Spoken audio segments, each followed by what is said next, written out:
have the unfortunate tendency to make you pee?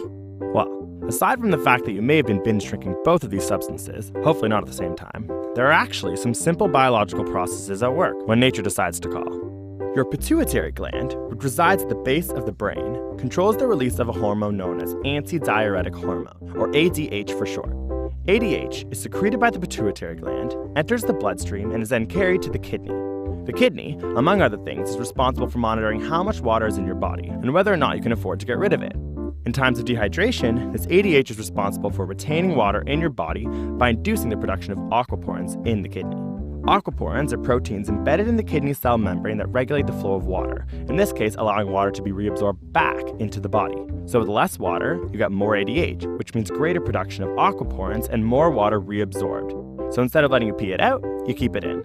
Think of it like a glass of water when you're really thirsty.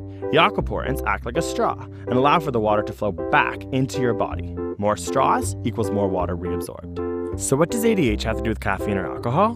Well, both caffeine and alcohol inhibit the release of ADH by the pituitary gland, and as a result, the aquaporins are not created to reabsorb water, and the amount of water in your pee increases.